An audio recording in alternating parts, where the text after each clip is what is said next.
Hi ಎಲ್ಲೋ ವಿದ್ಯಾರ್ಥಿಗಳೇ. So ಎಲ್ಲ ಒಂದು KCET and NEET student okay ಈ ವಿಡಿಯೋಕ್ಕೆ ಭಾಳಷ್ಟು ಹುಡುಗರು ಕಾಯ್ತಾ ಇರ್ತಾರೆ. ಓಕೆ ಗೊತ್ತು ಯಾಕೆಂತಂದರೆ ಭಾಳಷ್ಟು ಹುಡುಗರು ಈ ವರ್ಷ ಎಸ್ಪೆಷಲಿ ಈ ವರ್ಷ ಏನಂತಂದರೆ ಭಾಳಷ್ಟು ಹುಡುಗರು ಕಾಸ್ಟ್ ಡಿಪಾಸಿಟ್ ಕಟ್ಟಿದ್ದಾರೆ. ಯಾಕಂದರೆ ಕಂಬೈಂಡಾಗಿ ನಮ್ಮ ಡೈರೆಕ್ಟ್ರು ಯಾವುದೇ ಒಂದು ಸ್ಟೂಡೆಂಟ್ಗೆ ಮೋಸ ಆಗ್ಬಿಡೋದು ಅಂತ ಒಂದು ಉದ್ದೇಶ ಇಟ್ಕೊಂಡು ಇಂಟ್ರೆಸ್ಟ್ ಇರೋರು ಕಾಸ್ಟ್ ಡಿಪಾಸಿಟ್ ಕಟ್ಕೊಂಡು ಬರಲಿ ಅಂತಂದು ಏನು ಮಾಡಿದ್ರು, ಆ ಒಂದೊಂದು ರೌಂಡಲ್ಲಿ ಮಾಡಿದರು. ಸೊ ಈಗಲೂ ಕೂಡ ಕೆಲವೊಂದಿಷ್ಟು ಹುಡುಗರು ಕಾಸ್ಟ್ ಡಿಪಾಸಿಟ್ ಕಟ್ಬಿಟ್ಟು ಈಗ ಎಂಟ್ರಿ ಆಗಿದ್ದಾರೆ. ಸ್ಟಿಲ್ ಇನ್ನೂ ಕೂಡ ಪ್ರೊಸೆಸಲ್ಲಿದ್ದಾರೆ. ಕೆಲವೊಬ್ಬರು ಈಗಾಗಲೇ ಅಡ್ಮಿಷನ್ ಆಗಿದ್ದಾರೆ. ಯಾವ ರೀತಿ ಕಂಡೀಷನ್ ಇದೆ ನೋಡಿ. ಈಗ ಲೈಕ್ ಎಕ್ಸಾಂಪಲ್ ಏನಾಗಿದೆ ಅಂತಂದರೆ, ಈಗ ಹುಡುಗರಿಗೆ ಕಾಸ್ಟ್ ಡಿಪಾಸಿಟ್ ಕಟ್ಟಿ ಈಗ ಜಸ್ಟ್ ಪ್ರೊಸೆಸಿಂಗಲ್ಲಿದ್ದಾರೆ. ಓಕೆ, ನಿಮ್ಗೆ ಯಾವುದಾದ್ರು ಒಂದು ಸೀಟ್ ಸಿಗ್ಬೋದು ಮುಂದೆ. ಓಕೆ, ಇನ್ನೊಂದು ಹುಡುಗರು ಕಾಸ್ಟ್ ಡಿಪಾಸಿಟ್ ಕಟ್ಟಿದ್ರೆ ಈಗಾಗಲೇ ಕಾಲೇಜಿಗೆ ಹೋಗಿ ಅಡ್ಮಿಷನ್ ಆಗಿರ್ತಾರೆ. ಬಟ್ ನಿಮ್ಮ ಕಾಸ್ಟ್ ಡಿಪಾಸಿಟ್ ಅಮೌಂಟು ಇನ್ನೂ ಕೂಡ ಅದು ಬಂದಿರಲ್ಲ. ಓಕೆ, ಇನ್ನೊಂದು ಈಗ ಕೆಲವೊಂದಿಷ್ಟು ಹುಡುಗರು ಸಂಖ್ಯೆ ಕೂಡ ಸ್ಟೂಡೆಂಟು ಕೂಡ ಇರ್ತಾರೆ. ಈಗ ಫಸ್ಟ್ ರೌಂಡಲ್ಲಿ ಯಾವುದೋ ಒಂದು ಸೀಟ್ ಸಿಕ್ಕಿರ್ತದೆ. ಬಟ್ ಅಲ್ಲಿ ಆಗಲೇ ಪೇಮೆಂಟ್ ಮಾಡಿಬಿಟ್ಟು ಅಂದರೆ ಅದು ದುಡ್ಡು ಕಟ್ಟಿಬಿಟ್ಟು, ಓಕೆ ಕಾಸ್ಟ್ ಡಿಪಾಸಿಟ್ ಅಂತ ಅನ್ಬೋದು. ಆ್ಯಂಡ್ ಕೆಲವೊಂದಿಷ್ಟು ಜಾಸ್ತಿ ದುಡ್ಡು ಪೇ ಮಾಡಿರ್ತಾರೆ. ಲೈಕ್ ಫಸ್ಟ್ ರೌಂಡಲ್ಲಿ ಯಾವುದೋ ಒಂದು ಕಾಲೇಜ್ ಸಿಕ್ಕಿತ್ತು, ನಿಮಗೆ 1 ಲಕ್ಷ ರೂಪಾಯಿ ಮೇಲ್ಗಡೆದು ಅಷ್ಟು ಪೇಮೆಂಟ್ ಮಾಡಿದ್ರಿ.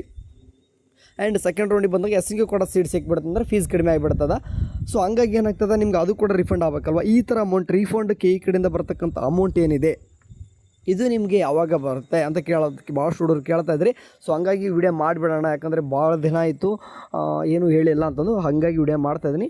ನೋಡಿ ನಿಮ್ಮ ಕಡೆಯಿಂದ ಬರಲಿಕ್ಕೆ ಒಂದು ಹೇಳ್ತೀನಿ ನೋಡಿ. ನಿಮ್ಮ ಕಡೆಯಿಂದ ಕೆಗೆ ಅಮೌಂಟ್ ಬರಲಿಕ್ಕೆ ಕೆದವರು ಒಂದು ಲಾಸ್ಟ್ ಡೇಟ್ ಅಂತ ಕೊಡ್ತಾರೆ. ಅಷ್ಟು ಡೇಟ್ ಒಳಗಡೆ ನಿಮ್ಮ ಮಾಡ್ಕೋಬೇಕಂದ್ರೆ, ಯಾಕಂದರೆ ನಿಮಗೆ ಕೆಲಸ ಆಗೋದಿರ್ತದೆ. ಕೆದವರು ಆ ಡೇಟ್ ಕೊಟ್ಟಿರ್ತಾರೆ, ಮಾಡಿಸ್ಕೊತಾರೆ ನಿಮ್ಮ ಹತ್ರ. ಓಕೆ, ನೀವು ಅದ್ರ ತಕ್ಕನಂಗೆ ಆ ಲಾಸ್ಟ್ ಡೇಟ್ ಒಳಗಡೆ ಪೇಮೆಂಟ್ ಮಾಡ್ಕೊಂಡು ಬಂದಿರ್ತಾರೆ.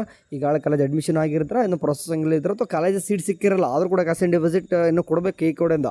ಓಕೆ ನೋಡಿ, ಕೆ ಕಡೆಯಿಂದ ಒಂದೇ ₹1 ಕೂಡ ಮೋಸ ಆಗಲ್ಲ, ಅದೊಂದು ತಲೆ ಇಟ್ಕೊಂಬಿಡಿ. ಓಕೆ, ಏನಾಗುತ್ತೆ ಬ್ರದರ್ ಅಮೌಂಟ್ ಮತ್ತು ನಮ್ಗೆ ಯಾವಾಗ ಬರುತ್ತೆ ಅಂತ ಕೇಳಿದರೆ, ಇವಾಗ ಎಲ್ಲ ಒಂದು ಕೌನ್ಸ್ಲಿಂಗ್ ಅನ್ನೋದು ಮುಗಿಬೇಕು ಅಂತಂದರೆ, ಈಗ KCET ನೀಟ್ ಎರಡೂ ಕೂಡ ಕಂಬೈಂಡ್ ನಡೆಸ್ತಿದಾರಲ್ವ. ಸೊ ಹಂಗಾಗಿ KCET ಆ್ಯಂಡ್ ನೀಟ್ ಎರಡೂ ಕೂಡ ಕಂಬೈಂಡ್ ನಡೆಯೋ ಕಾರಣ ಎರಡೂ ಕೂಡ ಕೌನ್ಸ್ಲಿಂಗ್ ಮುಗಿದ ಆದ ಮೇಲೆ ಸೊ ಅವಾಗ ನೀವೇನು ಮಾಡಬೇಕು, ಕೆ ವೆಬ್ಸೈಟಲ್ಲಿ ಬರಬೇಕು, ಪ್ರವೇಶ ಕ್ಲಿಕ್ ಮಾಡ್ಕೋಬೇಕು. UGCET ಆ್ಯಂಡ್ UG NEET 2025 ಅಂತ ಹೆಂಗೆ ಕಾಣಿಸ್ತಿದೆ, ಎರಡರಲ್ಲೂ ಕೂಡ ಬಂದು ನೋಡ್ತಾ ಇರಬೇಕು. ಅವಾಗೆ ಬಂದು ನೋಡಿದರೆ ನಿಮಗೆ ಶುಲ್ಕ ಮರುಪಾವತಿ ಅಂತ ಬಂದಿರ್ತದೆ, ಅಥವಾ ರೀಫಂಡ್ ಲಿಂಕ್ ಅಂತ ಒಂದು ಬಿಟ್ಟಿರ್ತಾರೆ. ಆ ಒಂದು ಲಿಂಕ್ ವರ್ಷನೂ ಕೂಡ ಬಿಡ್ತಿದ್ರು. ಮತ್ತು ಈ ಸರ್ತಿ ಏನಂದ್ರೆ ಅಪ್ಲಿಕೇಶನ್ ಹಾಕುವಾಗ ನೀವು ಬ್ಯಾಂಕ್ ಡೀಟೇಲ್ಸ್ ಎಲ್ಲ ಕೊಟ್ಟಿದ್ದಾರೆ. ಓಕೆ, ಆದರೂ ಕೂಡ ಅವ್ರು ಮಾಡಲ್ಲ. ಡೈರೆಕ್ಟರ್ ಸಡನ್ನಾಗಿ ಯೋಚನೆ ಮಾಡಿರ್ತಾರೆ. ಫಸ್ಟಿಗೆ ನೀವೇನೇನು ತಪ್ಪಾಗಿ ಕೊಟ್ಟಿರ್ಬೋದು, ಯಾರಿಗೂ ಗೊತ್ತು, ಹೌದಲ್ವಾ. ಅದ್ರ ಕೂಡ ಕೇದವ್ರು ಏನು ಮಾಡ್ತಾರೆ, ನಮ್ಮ ಲಿಂಕ್ನ ಬಿಡ್ತಾರೆ. ಆ ಒಂದು ಲಿಂಕ್ ತ್ರೂ ಹೋಗಿಬಿಟ್ಟು ನಿಮ್ಗೆ ಯಾವ ಬ್ಯಾಂಕಿಗೆ ವಾಪಸ್ ನಿಮ್ಮ ಒಂದು ಉಳಿದಿರ್ತಕ್ಕಂಥ ಅಮೌಂಟ್ ರೀಫಂಡ್ ಆಗಬೇಕು, ಅಲ್ಲಿ ಏನು ಮಾಡಬೇಕು, ನಿಮ್ಮ ಬ್ಯಾಂಕ್ ಡೀಟೇಲ್ಸ್ ಕೊಟ್ಟರೆ ಕೆಇದವರು ವಾಪಸ್ ನಿಮಗೆ ಕೊಡ್ತಾರೆ. ಇದೆಲ್ಲ ಯಾವಾಗ ಆಗುತ್ತೆ ಬ್ರದರ್ ಅಂತ ಕೇಳ್ಬೋದು. ನೋಡಿ, ನಾನು ಮೊದಲೇ ಹೇಳಿಬಿಟ್ಟೆ, ನಿಮ್ಮ ಕಡೆಯಿಂದ ಕೆಇಗೆ ಹೋಗ್ಲಿಕ್ಕೆ ಅಮೌಂಟು ಲಾಸ್ಟ್ ಡೇಟು ಇರುತ್ತೆ. ಬಟ್ ಕೆಇ ಕಡೆಯಿಂದ ನಿಮಗೆ ಅಮೌಂಟ್ ಬರಲಿಕ್ಕೆ ಇಂಥದ್ದೇ ಲಾಸ್ಟ್ ಡೇಟ್ ಅಂತ ಇಲ್ಲ. ಓಕೆ, ಕೆಲವೊಂದಿಷ್ಟು ಹುಡುಗರಿಗೆ ಒಂದು ವಾರದಲ್ಲೇ ಬರ್ಬೋದು, ಕೆಲವೊಂದಿಷ್ಟು ಹುಡುಗರಿಗೆ 1 ತಿಂಗಳು ಆಗ್ಬೋದು, ಕೆಲವೊಂದಿಷ್ಟು ಹುಡುಗರಿಗೆ 6 ಮಂತ್ ಆಗ್ಬೋದು, ಕೆಲವೊಂದಿಷ್ಟು ಹುಡುಗರು 1 ವರ್ಷನೂ ಆಗ್ಬೋದು. ಓಕೆ, ಹೇಳಕ್ಕೆ ಬರಲ್ಲ. ಬಟ್ ಮತ್ತು ನಮ್ಮ ಅಮೌಂಟ್ ಬ್ರದರ್ ಅಂತ ಕೇಳ್ಬೋದು ನೀವು. ಓಕೆ, ಯಾಕಂದರೆ ನೀವು ಕಟ್ಟಿರ್ತಕ್ಕ ಅಮೌಂಟು ನಾವು ಈಗ ಕೇಳಿದಾಗ ಕೊಡಬೇಕಲ್ವ ಅವರು, ಹಂಗಲ್ಲ. ಯಾಕಂದರೆ ಅದು ಕಾಸ್ಟ್ ಡಿಪಾಸಿಟ್ ಅಂದರೆ ನಿಮ್ಮ ಅಮೌಂಟೇ. ಅದನ್ನೇನು ಮಾಡಿದ್ರಿ ಅಂತಂದರೆ, ಒಂದು ಅವೇರ್ನೆಸ್ ಇರಲಿ, ಇಟ್ಕೊಂಡು ಬರಲಿ ಅಂತ ಬಂದು ಅಡ್ಮಿಷನ್ಗೆ ಬಂದಿದ್ದಾರೆ, ಅಂದರೆ ಪಾರ್ಟಿಸಿಪೇಟ್ ಮಾಡಿದ್ದೀರಿ. ಬಟ್ ಈಗ ಅಮೌಂಟ್ ಅವ್ರು ಕೊಡಲಿಕ್ಕೆ ಇಂಥದ್ದೇ ಲಾಸ್ಟ್ ಡೇಟ್ ಅಂತ ಇಲ್ಲ, ಅವ್ರು ಯಾವಾಗ ಬೇಕಾದ್ರೂ ಕೊಡ್ಬೋದು. ಬಟ್ ನನ್ನ ಅನಿಸಿಕೆ ಪ್ರಕಾರ ನಿಮ್ಗಳಿಗೆ ಗೊತ್ತಿರುವಾಗೆ ಈಗ ಸದ್ಯಕ್ಕಿರ್ತಕ್ಕಂಥ ಪ್ರಸನ್ನ ಸರ್ ಅವ್ರು ಏನಿದ್ದಾರೆ ಆಲ್ಮೋಸ್ಟ್ ಎಲ್ಲನೂ ಕೂಡ ಬೇಗನೆ ಕೆಲಸ ಮಾಡ್ತಿದ್ದಾರೆ. ಸೊ ಹಂಗಾಗಿ ಆದಷ್ಟು ಬೇಗನೆ ಹಾಕ್ತಾರೆ ಅಂತ ಅಂದ್ಕೊಂಡಿದ್ದೀನಿ. ಸೊ ಆದಷ್ಟು ಈ ಕೌನ್ಸ್ಲಿಂಗ್ ಮುಗಿದ ತಕ್ಷಣ ಒಂದು ಲಿಂಕ್ ಅಂತ ಬಿಡ್ತಾರೆ, ಅಂದರೆ ಶುಲ್ಕ ಮರುಪಾವತಿ ಅಥವಾ ರಿಫಂಡ್ ಲಿಂಕ್ ಅಂತ ಬಿಡ್ತಾರೆ. ಆ ಒಂದು ಲಿಂಕಲ್ಲಿ ಹೋಗಿಬಿಟ್ಟು ನಿಮ್ಮ ಒಂದು ಯಾವ ಒಂದು ಅಕೌಂಟ್ ಕೊಡ್ಬೇಕು ಅಂದ್ಕೊಂಡಿರ್ತಾರೆ, ಕೊಡ್ರಿ. ನೋಡಿ, ಲಿಂಕ್ ಅವಾಗ ಹೋಗಿ ಹೇಳ್ತಿರ್ತೀನಿ ನಾನು, ಕೆ ವೆಬ್ಸೈಟ್ ಚೆಕ್ಔಟ್ ಮಾಡ್ಕೊತ ಇರಿ. ಅಥವಾ ಈ ಸದ್ಯಕ್ಕೆ ನಮ್ಮ ಚಾನಲ್ ನೋಡ್ತಾರೆ, ಸಬ್ಸ್ಕ್ರೈಬ್ ಇಟ್ಕೊಂಡಿರಿ.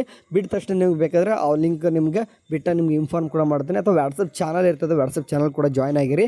ಲಿಂಕ್ ಕೂಡ ಶೇರ್ ಮಾಡ್ತೇನೆ ಇಲ್ಲಿ ಬಂದಾಗ, ಆಯಿತಾ. ಸೊ ಹಂಗಾಗಿ ನೀವು ಅಲ್ಲಿವರೆಗೂ ಕೂಡ ಏನು ಮಾಡಬೇಕು, ಸದ್ಯಕ್ಕೆ ಏನಿಲ್ಲ, ಸುಮ್ಮನೆ ಬಿಡಬೇಕೀಗ, ಏನಿಲ್ಲ ವೇಟ್ ಮಾಡಬೇಕಾಗ್ತದೆ. ಹೇಳಿಕ್ಕೆ ಯಾವಾಗ ಬರ್ತಾ ಗೊತ್ತಲ್ಲ. ಸದ್ಯಕ್ಕೆ ಸದ್ಯಕ್ಕೆ ಕೊಟ್ಟಿದ್ದೀನಪ್ಪ ಹಂಗೋ ಅಮೌಂಟ್ ನಾನು ಅಂತಂದು ಹಂಗೆ ಬಿಟ್ಬಿಡ್ರಿ. ಅದು ಅಮೌಂಟ್ ಅದು ಯಾವ ಲಿಂಕ್ ಬರ್ತದೆ ಅವಾಗ ನೀವು ಎಂಟ್ರಿ ಮಾಡಿರಿ. ಅದು ಅಮೌಂಟ್ ಹೇಳ್ತಿದ್ದೀನಿ, ಲಿಂಕ್ ಬಂದ ತಕ್ಷಣ ಸಡನ್ನಾಗಿ ನಿಮ್ಮ ಅಮೌಂಟ್ ಇವಾಗಲೇ ಬರಬೇಕಂತ ಏನಿಲ್ಲ. 1 ವರ್ಷ ಕೂಡ ತೊಗೊಂಡು ಎಷ್ಟೋ ಜನ ಹುಡುಗರದ್ದು ನೋಡಿದ್ದೀನಿ ನಾನು, 1 ವರ್ಷಗಟ್ಟಲೆನೂ ಕೂಡ ಆಗ್ತವೆ. ಓಕೆ, ಸೊ ಹಂಗಾಗಿ ಈಗ ಅಮೌಂಟ್ ಎಲ್ಲೋ ಕೊಟ್ಟಿದ್ದೀನಿ ಅಂತ ಅಂದ್ಕೊಂಡು ಸುಮ್ಮನೆ ಬಿಡ್ರಿ ಸದ್ಯಕ್ಕೆ. ಈಗ ಬೇರೆ ನೋಡ್ಕೊಂಡು ಹೋಗಿ. ಓಕೆ, ಅದು ಕಾಸ್ಟ್ ಡಿಪಾಸಿಟ್ ಮಾತ್ರ ಅಮೌಂಟ್ ಎಲ್ಲೂ ಹೋಗಲ್ಲ, ವಾಪಸ್ ಬಂದೇ ಬರುತ್ತೆ, ಎಲ್ಲೂ ಹೋಗಲ್ಲ, ಬಂದೇ ಬರ್ತದೆ, ಆಯಿತಾ. ಸರಿ, ಇದಿಷ್ಟು ಹುಡುಗರಿಗೆ ಹೇಳ್ಬೇಕು ಅಂದ್ಕೊಂಡಿದ್ದೆ. ಯಾಕಂದರೆ ಹೇಳಿ ಅದ್ರ ಬಗ್ಗೆ ಹೇಳಿ ಬ್ರದರ್ ಹೇಳಿ ಅಂತ ಕೇಳ್ತಾ ಇದ್ದಾರೆ. ಹಂಗಾಗಿ ಸಾಧ್ಯ ಆದರೆ ನಿಮ್ಮ ಫ್ರೆಂಡ್ಸು ಕೂಡ ಯಾರಾದರೂ ಕಸಿನ್ ಬಸ್ ಕಟ್ಟಿತ್ತಂದರೆ ಅವ್ರು ಕೂಡ ಶೇರ್ ಮಾಡಿರಿ, ಹೆಲ್ಪ್ಫುಲ್ ಆಗಿರ್ತದೆ. ಹೇಳ್ತಾಯಿದ್ದೀನಿ ನೋಡಿ, ವೆಬ್ಸೈಟಲ್ಲಿ ಹೋಗ್ಬಿಟ್ಟು UGCET ಆ್ಯಂಡ್ ಯುಜಿನಿಟಿ ಎರಡೂ ಕೂಡ ಟ್ಯಾಬಲ್ಲಿ ಅವಾಗ ನೋಡ್ಕೊತ ಇರಬೇಕಾಗ್ತದೆ. ಓಕೆ, ಏನಾದರೂ ಮತ್ತು ಲಿಂಕ್ ಅಂದರೆ ಶುಲ್ಕ ಮರುಪಾವತಿ ಲಿಂಕ್ ಅಂತ ಬಂದರೆ ಇಮಿಡಿಯೇಟಾಗಿ ಮಾಡಬೇಕು. ಬಟ್ ಎಕ್ಸ್ಪೈರ್ ಆಗಿಬಿಡ್ತದ ಒಂದು ಡೇಟು, ಅದನ್ನು ಕೂಡ ಹಾಗಂತ ಏನಿಲ್ಲ. ಹೇಳ್ತಾಯಿದ್ದೀನಿ ನೋಡಿ, ಅದಕ್ಕೇನು ಎಕ್ಸ್ಪೈರಿ ಡೇಟ್ ಅಂತಾರಲ್ಲ, ನೀವು ಸ್ವಲ್ಪ ಆದಷ್ಟು ಬೇಗನೆ ಮಾಡಿತಂದರೆ ಆದಷ್ಟು ಬೇಗನೆ ಕಳಿಸ್ತಾರಂತ ಅಷ್ಟೇ ನಂಬಿಕೆ. ಓಕೆ ಸರಿ, ಬಿಟ್ಟರೆ ಇನ್ನೊಂದು ಟೈಮ್ ಹೇಳ್ತೀನಿ ಅಂತ. ಇದಿಷ್ಟೇ, ಮತ್ತೆ ಪದೇ ಕೇಳಿಕ್ಕೆ ಹೋಗ್ಬೇಡ್ರಿ ಆಯಿತಾ. ಕೌನ್ಸ್ಲಿಂಗ್ ಇನ್ನೂ ಮುಗಿಯೋದು ಯಾವಾಗ ಮುಗಿತಾ ಗೊತ್ತಾಗಲ್ಲ. ಈಗ 4th ರೌಂಡ್ KCET ಮುಗಿತಾ ಇದೆ, ಆ್ಯಂಡ್ ಇನ್ನೂ ಕೂಡ ಈಗ ನೀಟ್ದಿನ್ನೂ ಕೂಡ ನಡೀತಾ ಇದೆ. ಇನ್ ಕೇಸ್ ಮತ್ತೆ ಸೀಟ್ ಉಳ್ಕೊಂಡು ಇನ್ನೂ ಕೂಡ ಮಾಡಿದ್ರೆ ಏನು ಮಾಡ್ತಾರೆ?